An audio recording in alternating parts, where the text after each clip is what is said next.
यह सृष्टि कैसे बनी, इस बात को हम एकदम सरल तरीके से समझेंगे, जिससे कि हम सभी अपने आधार को समझ पाएं। ये बात तो हम सभी जानते हैं कि हम सबके अंदर चेतना है।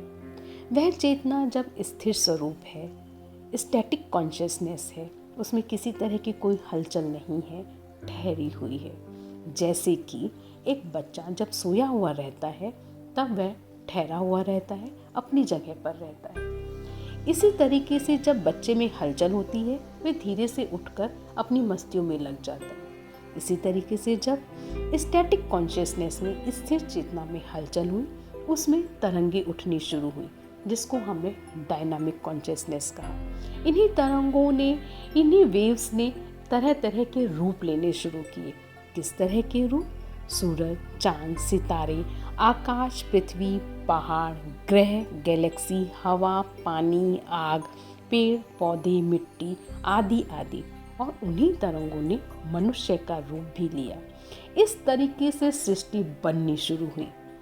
उस स्टैटिक कॉन्शियसनेस को, उस स्थिर चेतना को हमने ब्रह्म जगत कहा, निराकार रूप कहा, अव्यक्त रूप कहा। और उसमें उठने वाली तरंगों को हमने डायनामिक कॉन्शियसनेस कहा, सूक्ष्म जगत कहा, आकार रूप कहा। जब उन्हीं तरंगों ने रूप लेना शुरू किया और उस जगत को हमने स्थूल जगत कहा, व्यक्त रूप कहा, साकार रूप कहा। इस तरीके से अगर हम देखें तो वही चेतना अलग अलग तरीके से सब जगह विद्यमान है। जैसे कि एक समुद्र गहराई में एकदम शांत है और उसकी सतह पर हलचल होती रहती है, लहरें उठती रहती है।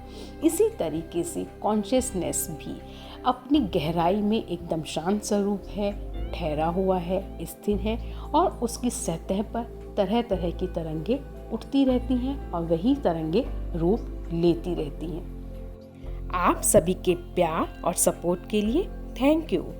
Truth bless us all.